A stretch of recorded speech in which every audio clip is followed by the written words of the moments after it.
He looked at you and something lit up. It wasn't love, not yet. It was recognition, not of you, exactly, but of a part of himself that he had forgotten existed. The softness, the freedom, the spark, the soul. You weren't a stranger to him. You were a mirror, and that is what made everything so overwhelming.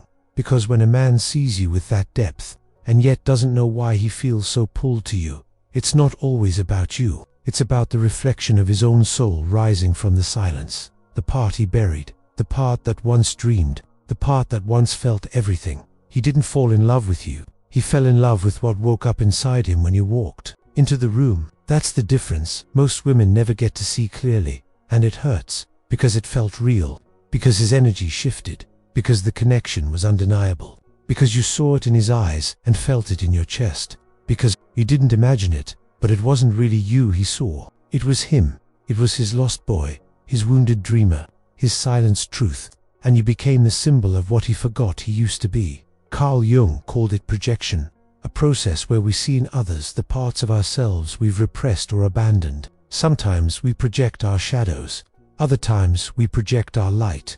In his case, you were the light, and he couldn't handle it. You showed him too much, without trying, without saying a word. You reflected the version of him that felt free, whole, intuitive, open, alive. But that version didn't belong in the life he built. It didn't fit inside the decisions he made, so he shut down, or he pulled away, or he loved you in secret and stayed with someone else in public, and you were left with questions. Why did he come so close and then disappear? Why did he open and then close himself again?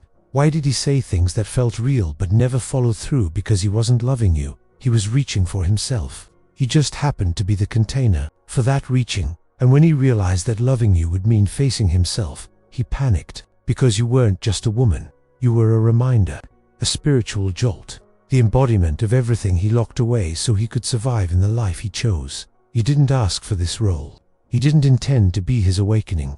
But that's how it unfolded, and it's exhausting, isn't it? To carry that energy, to be remembered but not claimed, to be felt deeply but never held fully, to be the turning point in someone else's inner world, while being left behind in the outer one. You wonder if it meant anything at all. You question whether you were just a phase. You analyze every word, every gesture, every moment, but deep down you already know it wasn't about your worth. It was about his readiness. You didn't fail to inspire love. You succeeded in reflecting truth, and truth is often too heavy for someone still living in illusion. He didn't know how to love you, because to love you would require him to love himself first, and he hasn't found the courage to do that yet. He projected the part of himself he lost, the artist, the dreamer, the child, the seeker, and for a moment he saw all of that in your eyes. That's why he stared a little too long.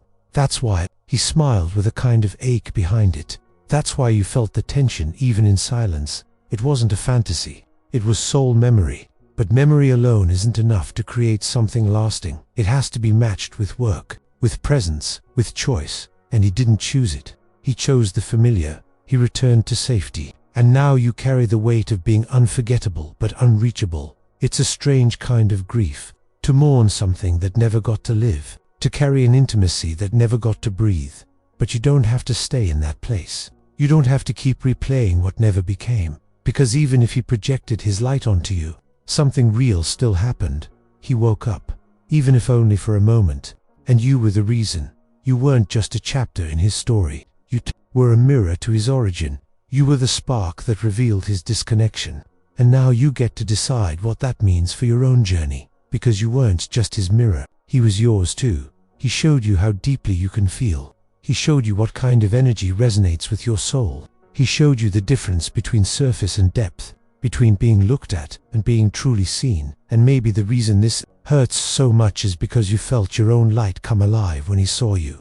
And when he pulled away, you thought it was your light that disappeared, but it didn't. What you felt is still there. It was never dependent on his presence. It was awakened by it, and now you get to keep that flame alive. You get to protect it. You get to give it to someone who doesn't just see it and run, but sees it and stays. The man who projected you will never forget you, because you weren't a person to him. You were an experience. You were a glimpse into what's possible, and he will spend the rest of his life searching for that same feeling in places that cannot give it to him. But you, on the other hand, don't have to search. Because you already know. You've already touched the truth. You've already seen what alignment feels like. And now you will never again settle for anything less. Not because you're bitter, but because you're awake. You no longer want a love that arrives confused. You no longer chase after someone who only sees you when it's safe. You no longer give your heart to someone who only recognizes you as a projection. You are more than the role he gave you. You are more than the spark he felt. You are more than the part of him he forgot. You are whole. You are ready. You are real. And one day, someone will come along who does not project onto you. They will not fall in love with their own potential in your eyes. They will see you fully, clearly, and they will be ready to meet you there. But until then, remember this: you were never too much. You were simply the mirror that showed him what he lacked. And what he lacked, he wasn't ready to reclaim. He didn't love you. He projected the part of himself he lost. And that still matters. Not because he stayed, but because you were the moment his soul tried to return home. And that is no small thing. If this story feels familiar, the Jung Method can help you understand why.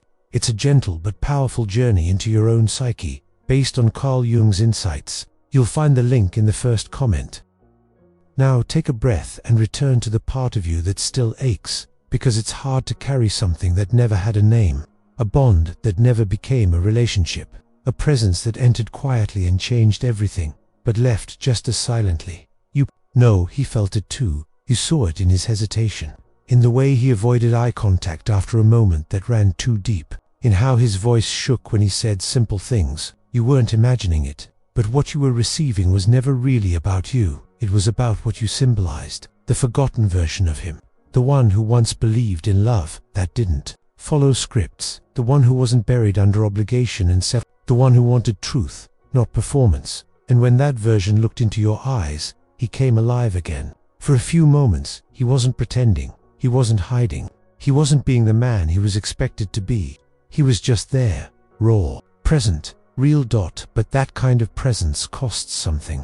It asks everything, and not every man is willing to pay that price. So he left, or he stayed with someone else, or he ghosted you slowly, behind excuses and polite distance, not because you were too much, but because you reflected what he was too afraid to claim. Carl Jung taught that the things we repress don't disappear. They return, disguised as other people. He saw himself in you, and when he couldn't hold that truth, he tried to erase the mirror. But mirrors don't disappear when you turn away. They wait. And you became the mirror he still sees when he closes his eyes. You weren't the problem. You were the awakening.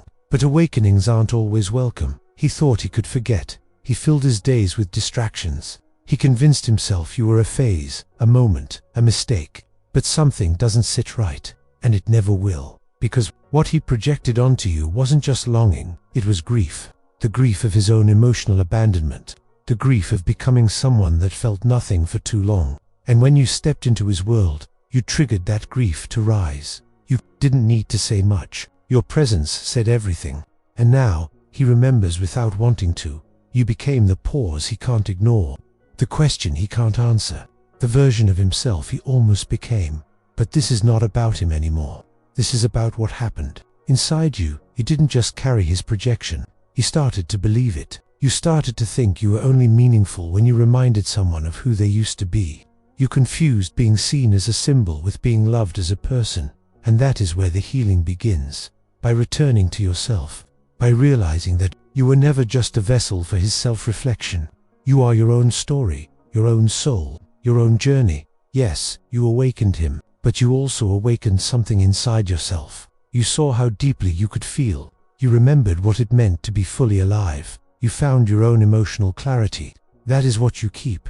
He may forget the words you said, but he will never forget how his soul felt when it stood near yours. And you will never again tolerate a love that runs, a connection that hides, a bond that lives in shadows. You will never again accept being the backdrop to someone else's awakening.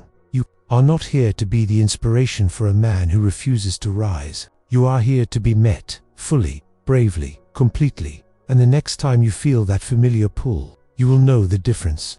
You will know when someone is seeing you, versus when someone is seeing themselves in you. You will know when someone is ready to love you, and when someone is using you to escape their own silence. That is the power you now carry, the wisdom you earned through heartbreak, the insight you couldn't have gained any other way. So now breathe. Let the weight of his confusion fall off your shoulders. Let the version of you that tried to make sense of his absence finally rest. Let yourself stop wondering what you did wrong, because you didn't do anything wrong. You just entered his life at a frequency he wasn't ready to hear. You spoke the language of soul, and he was still thinking in fear. There is nothing wrong with being the woman who wakes someone up. There is only harm in believing that this is the only role you deserve. You are not just the lesson. You are the destination. You are not just the mirror. You are the light itself. One day, someone will meet you at that level, not as a reflection, but as a whole. He will not run from what he sees. He will walk toward it with open hands. He will not look at you and see himself. He will look at you and see you, and he will stay, not because it's easy, but because it's real. And he will be ready. But until that man arrives, do not shrink for the ones who cannot face themselves. Do not soften your power to make others comfortable. Do not carry the weight of someone else's avoidance. You are the truth. You are the mirror. You are the answer. And now, you walk forward, not bitter, not hollow, but full of everything you once gave away. This is your return. This is your closure. This is your healing. He didn't love you. He projected the part of himself he lost. But you are no longer here to carry what someone else abandoned. You are here to become the version of you who needs no projection, only presence, only clarity, only real conscious love. And that love is coming, not as a replacement, but as a reflection of everything you chose to reclaim inside yourself. So choose peace, choose truth, choose freedom. He is part of your story, but you are the one who gets to write the ending. And this is where you begin. Asterisk. And maybe this is what it means to truly heal, not to forget, not to erase, but to understand that not every connection is meant to last, but each one comes to reveal something essential. To understand that pain, when honored, becomes clarity. To understand that sometimes we are chosen not to be loved, but to wake someone up, and then walk away stronger than we came. You are not here to be unfinished. You are not here to live in someone else's silence. You are not here to wonder if you were ever real to him, because you were. And that reality lives in the way your soul has evolved, in the way you speak to yourself now, in the way you no longer settle for halfway love. You once carried the weight of his unspoken longing. Now you carry the strength of your own truth. And every step you take from here, every breath, every boundary, every moment of softness protected by wisdom, that is, you're becoming. You are not the chapter he closed. You are the book he never had the courage to read. And still, you keep writing.